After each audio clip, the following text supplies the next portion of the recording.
Welcome to right concept of mathematics. हम लोग matrix पढ़ रहे हैं। आज का टॉपिक है addition and subtraction of matrix, यानी आव्यूह के योग और व्यवकलन, जोड़ और घटाव। तो दो मैट्रिक्स को कब जोड़ सकते हैं, कब घटा सकते हैं, उसका जब ऑर्डर सेम होना चाहिए। दो मैट्रिक्स को जोड़ने और घटाने के लिए सबसे पहले उसका ऑर्डर सेम होना चाहिए। हम लोग लिए हैं सिंबल के रूप में। मान लिया गया ए एक मैट्रिक्स है, अब बी एक मैट्रिक्स है, दोनों का ऑर्डर सेम है। अब यहाँ पर जो है इसको जोड़ रहे हैं, यहाँ पर घटा रहे हैं। तो जोड़ेंगे तो कैसे जोड़ेंगे? जब जोड़ेंगे तो जोड़ते समय सबसे पहले तो ऑर्डर सेम होना चाहिए। जब जोड़ेंगे तो करस्पॉन्डिंग एलिमेंट को जोड़ देंगे, और जब घटाएंगे तो करस्पॉन्डिंग एलिमेंट को घटाएंगे। ए आई जे प्लस बी आई जे, आई हो जाएगा अलग अलग कर देते हैं, m बाई एन हो गया, आई बी हो गया m बाई एन। आज जोड़ने के बाद ए आई जे प्लस बी आई जे, इसका भी ऑर्डर उतना ही होगा। यानी दो मैट्रिक्स को जोड़िएगा तो उसका ऑर्डर सेम होना चाहिए, और उसका जो रिजल्ट आएगा, जो फल आएगा, उसका भी ऑर्डर उस मैट्रिक्स के बराबर आएगा। और जब इसको घटाएंगे तो ए के करस्पॉन्डिंग एलिमेंट में से जो है बी के करस्पॉन्डिंग एलिमेंट घट जाएगा, यानी ए आई जे माइनस बी आई जे, ये हो जाएगा m बाई एन। जुटेगा या घटेगा, दोनों का ऑर्डर का होगा सेम ही आएगा। एग्जांपल के तौर पर जैसे कि लेट ए बराबर मान लीजिए 2 4 3 5 एंड बी एक मैट्रिक्स मान लीजिए 0 -2 3 माइनस मान लीजिए 7 ही है। देन एक नंबर में अगर इसको जोड़ते हैं, अगर जोड़ेंगे तो देखिए क्या हो जाएगा, 2 4 3 5, इसको ऐसे लिख लेते हैं, और 0 -2 3 7। अब इसको जब जोड़ेंगे तो ये हो जाएगा, आपको ऑर्डर तो सेम है ही, करस्पॉन्डिंग एलिमेंट जुटेगा, यानी 2 में 0 जुटेगा, 2 प्लस 0, फिर यहाँ पर हो जाएगा 4 प्लस -2, और यहाँ पर हो जाएगा 3 प्लस 3, 3 प्लस 3, यहाँ पर 5 प्लस हो जाएगा 7। और इसको क्या कर देंगे, कैलकुलेट करेंगे, जोड़ देंगे इसको, 2 हो जाएगा, इसमें से घट जाएगा 2 ही हो जाएगा, ये हो जाएगा 6, आई हो जाएगा 12, यानी इसका क्या हो गया, जो हो गया। अब हम लोग एग्जांपल देख रहे थे, दो मैट्रिक्स दिया हुआ है ए और बी, तो यहाँ पर हम लोग जोड़े, अब घटाएंगे कैसे, तो घटाएंगे भी ऐसा ही। इसमें जो है 2 नंबर में ए माइनस बी का करेंगे, ए माइनस बी यहाँ पर हो जाएगा 2 4 3 5 माइनस 0 -2 3 और 7। अब इसको घटाएंगे तो क्या करेंगे, देखिए करस्पॉन्डिंग एलिमेंट घटेगा, यानी 2 में से ही घटेगा, 0 2 माइनस 0 हो जाएगा 4 माइनस -2, और ये हो जाएगा 3 में से 3 घट जाएगा, 5 में से 7 घट जाएगा, और घटने के बाद अब कैलकुलेट कर देंगे, 2 हो जाएगा, यहाँ पर 0 हो जाएगा, माइनस माइनस प्लस, ये हो जाएगा 6, आई हो जाएगा -2, ये हो गया इसके घटा, ये हो गया जो भी हो गया घटा, ऐसा ही है, सिंपल है।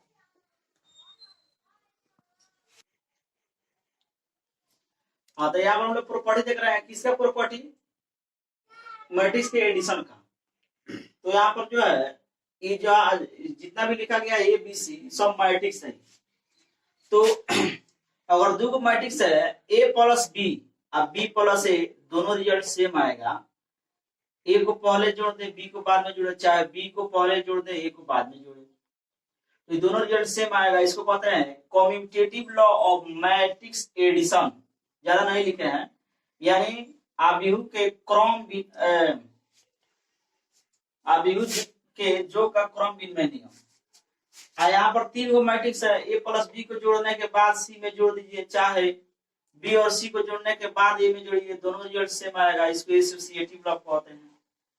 जो है मैट्रिक्स जो का जो है एसोसिएटिव लॉ, यानी सहसंयोजक नियम कोई मैट्रिक्स है उसमें जीरो मैट्रिक्स को जोड़ दीजिए, चाहे जीरो मैट्रिक्स में किसी मैट्रिक्स को जोड़ दीजिए तो वही मैट्रिक्स आएगा। यहाँ पर देखिए ए प्लस बी ए प्लस सी है। देखिए यहाँ पर ए जो है दोनों पहले यानी लेफ्ट में है, इस पार्ट में भी देखिएगा तो ये लेफ्ट में है, इस पार्ट में भी जो है ए लेफ्ट में है। ए से ए कैंसिल हो जाएगा और पहुंच जाएगा बी बराबर सी। तो ये नियम पहले से भी आप जान सकते हैं, लेकिन इसका नाम है लेफ्ट कैंसिलेशन। लेफ्ट कैंसिलेशन इसलिए कि इस टर्म में भी जो है ए लेफ्ट में है, यहाँ पर भी लेफ्ट में ए कट गया, बी बराबर सी बचा। बी बराबर सी जो बचा, जो नियम है जो कटा, इसको लेफ्ट कैंसिलेशन कहेंगे। और यहाँ पर देखिए ए प्लस सी है, बी प्लस सी है। यहाँ पर सी जो है यहाँ पर क्या है, दोनों पक्ष में राइट साइड में है, तो यहाँ पर सी से सी कैंसिल हो गया, बच गया ए बराबर बी। तो इसको जो हम लोग कहते हैं राइट कैंसिलेशन, यही लगभग इसका प्रॉपर्टी है।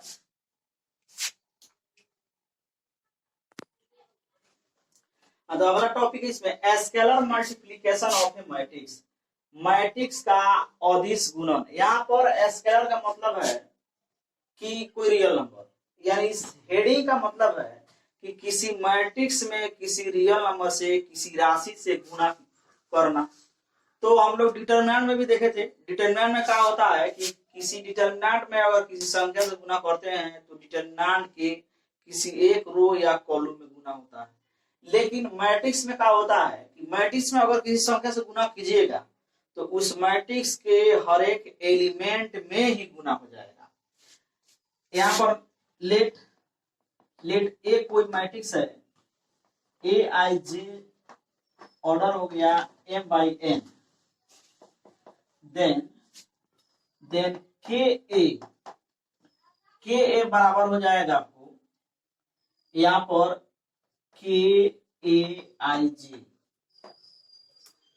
जे ऑर्डर सेम होगा। यानी किसी मैट्रिक्स में किसी संख्या से गुणा करते हैं तो उसके हर एक एलिमेंट में तो गुणा हो जाएगा, लेकिन उसके ऑर्डर में कोई परिवर्तन नहीं होगा। तो अब बात को समझना है, बात जो बोल रहा है उसको जरूरी नहीं कि सबको लिख दें, ध्यान से सुनना है कि अगर कोई मैट्रिक्स है उसमें कोई संख्या के है, के क्या है, कोई रियल नंबर है, उसमें किसी संख्या से गुणा करते हैं तो उसके हर एक एलिमेंट में ही गुणा हो जाएगा। जैसे कि एग्जाम्पल से क्लियर करना है, लेट ए बराबर हो जाएगा यहाँ से, मान लीजिए कि 2 4 5 6, और इसमें देन ए नंबर में हम निकालते हैं के ए, और 2 नंबर में हम माइनस ए निकालते हैं। सॉल्यूशन यहाँ पर करते हैं 1 नंबर में के ए, तो यहाँ पर जो है के कोई संख्या है और यहाँ पर मैट्रिक्स है 2 4 5 7, तो हम कह रहे हैं कि कैसे गुना करेंगे, इसके से इस सब एलिमेंट में ही गुना कर देंगे। सब एलिमेंट यानी 2k हो जाएगा, यहाँ पर 4k हो जाएगा, यहाँ पर 5k हो जाएगा, और यहाँ पर हो जाएगा 7k। यही हो गया इसका गुना। डिटरमिनेंट में होता है कि अगर किसी संख्या से किसी डिटरमिनेंट में गुना करते हैं तो उस डिटरमिनेंट के किसी एक रो या कॉलम में गुना होता है, लेकिन मैट्रिक्स में गुना करेंगे तो हर एक एलिमेंट में ही गुना हो जाएगा। यहाँ पर 2 नंबर में है, 2 नंबर में निकालना है माइनस ए, तो माइनस ए यानी -1, यहाँ पर ए है, माइनस को -1 लिख सकते हैं, यहाँ पर हो गया -1, ए लिख देंगे। ए जो मैट्रिक्स लिखिए 2 4 5 7, अब इससे जब गुना करेंगे तो -1 से सब एलिमेंट गुना हो जाएगा, -2 -4 -5 और -7। अब देखिए यहाँ से भी एक थ्योरी कर सकता है कि कोई मैट्रिक्स है उसका नेगेटिव मैट्रिक्स क्या होगा। कोई मैट्रिक्स है उसका नेगेटिव मैट्रिक्स, इसको नहीं लिखेंगे, इसी में समझ लेना है। कोई मैट्रिक्स है उसका नेगेटिव मैट्रिक्स, उसका ऋणात्मक मैट्रिक्स क्या होगा। तो अगर कोई मैट्रिक्स है ए और उसका ऋणात्मक निकालना है तो -1 से उसमें गुना कर दीजिए, माइनस से, तो माइनस से जब गुना होगा तो उस मैट्रिक्स के हर एक एलिमेंट में ही माइनस से गुना हो जाएगा। जैसे हम लोग देखें यहाँ पर ये मैट्रिक्स है, अब माइनस से निकालना है, यानी इस मैट्रिक्स का ये नेगेटिव मैट्रिक्स है, इसी को निकालना है। तो कैसे निकाले, यहाँ पर माइनस को -1 लिख दिया, माइनस से सब में गुना कर दिए। यहाँ पर समझाने के लिए लिखे हैं बाद में जो है जब वह कहेगा कि निगेटिव निकालना है, चाहे मैट्रिक्स दिया रहेगा ए या माइनस ए, तो सीधे माइनस उसमें हर एक एलिमेंट में ही गुना कर देंगे।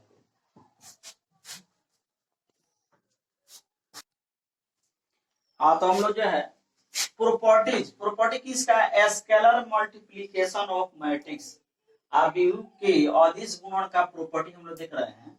तो यहाँ पर एक नंबर में हम देख रहे हैं, मान लीजिए कि a प्लस बी कोई मैट्रिक्स है, इसमें k से गुना हो रहा है, k कोई स्केलर है यानी कोई संख्या है, ये हो जाएगा ka या प्लस kb। 2 नंबर में दो को यहाँ पर स्केलर है k1 k2, अगर कोई मैट्रिक्स a है इसे अगर गुना कर रहे हैं तो ये हो जाएगा कौन सी k1a प्लस k2a। 3 नंबर में अगर कोई मैट्रिक्स ए है, इसमें जीरो मैट्रिक्स से गुना करते हैं। अच्छा, कोई मैट्रिक्स में जीरो मैट्रिक्स यहाँ पर गुना, या जीरो मैट्रिक्स में किसी मैट्रिक्स से गुना कर रहे हैं या किसी मैट्रिक्स में जीरो मैट्रिक्स गुना कर रहे हैं, तो क्या आएगा, जीरो मैट्रिक्स आएगा। 4 नंबर में हो गया आपको k1 k2 दो स्केलर है गुना में, जिसको हम लोग लिख सकते हैं k1 बाहर k2 अंदर, चाहे k2 बाहर k1 अंदर, यही है।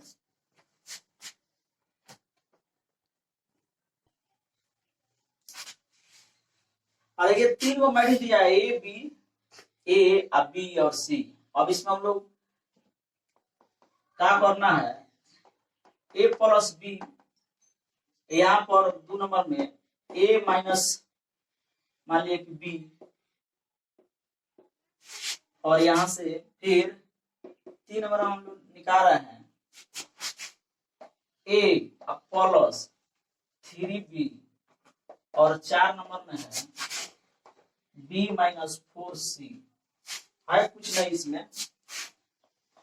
सोल्यूशन हम थोड़ा शॉर्ट में कर रहे हैं, a प्लस बी। अब a प्लस बी है तो a को लिखिएगा फिर b को लिखिएगा लाके, थोड़ा सा इसको लंबा लिखने के लिए, लेकिन बात समझ गए, इसलिए हम लोग डायरेक्ट लिख रहे हैं। a में b को तो जोड़ेंगे कैसे, करस्पॉन्डिंग एलिमेंट को जोड़ देंगे, तो 2 और 1 हो जाएगा 3, 4 और 3 हो जाएगा 7, 3 और माइनस 2 जब जुटेगा तो हो जाएगा 1, और 2 और 5 हो जाएगा 7, हो गया। 2 नंबर में a माइनस बी, a में से b को घटाना है, तो a का एलिमेंट है, a के एलिमेंट में से e घटेगा, करस्पॉन्डिंग एलिमेंट घटेगा, तो 2 में से 1 घटेगा तो 1 हो जाएगा, 4 में से 3 घटेगा तो ये हो जाएगा कितना, 1 हो जाएगा, 3 में से माइनस 2 घटेगा तो माइनस 2 हो जाएगा प्लस 2, तो 2 और 3 ये हो जाएगा 5, और 2 में से 5 घटेगा यानी 2 माइनस 5 तो ये हो जाएगा माइनस 3, यही हो गया इसका घटाव। अब यहाँ पर 3 नंबर में आते हैं, a प्लस 3b, तो इसको हम लिखते हैं, थोड़ा देखिए a लिख देते हैं 2 4 3 2, और यहाँ पर जो कर रहा है वैसे करना है, b में 3 से गुना कर दीजिए, और 3 नंबर में है a प्लस 3b, तो a पहले लिख दीजिए और उसके बाद 3 समझाने के लिए लिखा जा रहा है, b जो है 1 3 माइनस 2 5, तो अब 3 से जब b में गुना होगा तो अभी जो बताए 3 से सभी एलिमेंट में इसमें गुना हो जाएगा, तो ये जब गुना होगा तो ये हो जाएगा 2 4, ठीक है 3 2, और जब ये 3 से गुना होगा तो ये हो जाएगा 3, क्या हो जाएगा 3 हो जाएगा 9 हो जाएगा, ये माइनस 6 हो जाएगा, और ये हो जाएगा 15। अब इसको जोड़ना है, जोड़ दीजिए, करस्पॉन्डिंग एलिमेंट को जोड़ेंगे, 2 प्लस 3 5, ये और ये हो जाएगा कितना 30, ये और ये हो जाएगा माइनस 3, कैलकुलेट हुआ के, और 2 और ये हो जाएगा 17, यही हो गया आंसर। ऐसा ही सेम बात है, b को पहले लिख देंगे, और c है इसमें क्या करेंगे, पहले 4 से गुना कर देंगे, 4 से गुना जब कीजिएगा तो इसमें जो है 4 से सभी एलिमेंट में गुना हो जाएगा, उसके बाद हटा देंगे। अब चलिए क्वेश्चन देखते हैं। क्वेश्चन है find the value of X Y Z and T. X Y Z है, इसमें टी है, इसका वैल्यू निकालना है। देख ही रहे हैं समीकरण है, तो इसको कैसे सॉल्व करेंगे जैसे है उसको एक बार लिख देते हैं। ये दोनों में आ सकता है 2 X Z Y T plus 3 1 minus 1 0 2 equal to 3 into 3 5 4 6। तो पहले इसको हम लोग सिंपल करते हैं। 2 से गुना कीजिए, इस मैट्रिक्स में सब एलिमेंट में गुना हो जाएगा 2 से। अब 2x 2z 2y 2t, उसके बाद इस 3 से इसमें गुना कीजिए, सब एलिमेंट में गुना हो जाएगा 3 माइनस 3 0 6। उसके बाद इस 3 से इसमें गुना कीजिए तो ये हो जाएगा 9 15 और ये हो जाएगा कितना 12, ये हो जाएगा 18। उसके बाद फिर इसको जोड़िए, इसमें जोड़ने के बाद हो जाएगा 2x प्लस 3 हो जाएगा 2z माइनस 3 2y 0 जुटेगा तो उतना ही रहेगा 2t प्लस 6। अब उसके बाद ये हो जाएगा 9 15 हो जाएगा 12 18। अभी दोनों जो मैट्रिक्स बराबर है, तो दो मैट्रिक्स बराबर कब होता है, उसका ऑर्डर तो सेम ही है, करस्पॉन्डिंग एलिमेंट क्या हो जाएगा बराबर हो जाएगा। यानी यहाँ पर हो जाएगा 2x प्लस 3 बराबर 9। इसको जब सॉल्व करेंगे तो क्या होगा, सॉल्व करके देख लीजिएगा, इधर जाएगा 3 घट जाएगा तो उसके बाद हो जाएगा 6 और 2 से कट जाएगा तो ये हो जाएगा x बराबर 3। उसके बाद 2z माइनस 3 बराबर हो जाएगा 15। फिर ये ऐसा ही हो जाएगा -3 इधर आएगा तो ये हो जाएगा 18। अभी 2 से जब कटेगा तो जेड हो जाएगा कितना 9। फिर यहां से देखते हैं, यहाँ पर 2y बराबर हो जाएगा यहाँ पर 12, तो y बराबर कितना हो जाएगा 6 एंड अब यहाँ पर देख रहे हैं हम लोग 2t प्लस 6 यहाँ पर हो जाएगा 18। अभी हो जाएगा 24 में घंटे का कितना हो जाएगा 12 और 2 से भाग हो जाएगा हो जाएगा 6। इसलिए अब यहाँ पर लिख सकते हैं हेंस कैलकुलेशन का बढ़ाएगा तो आप देख लीजिएगा सिंपल है।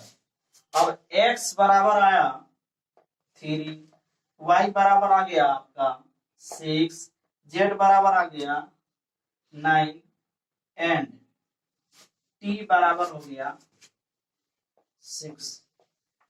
यही क्या हो गया आंसर हो गया।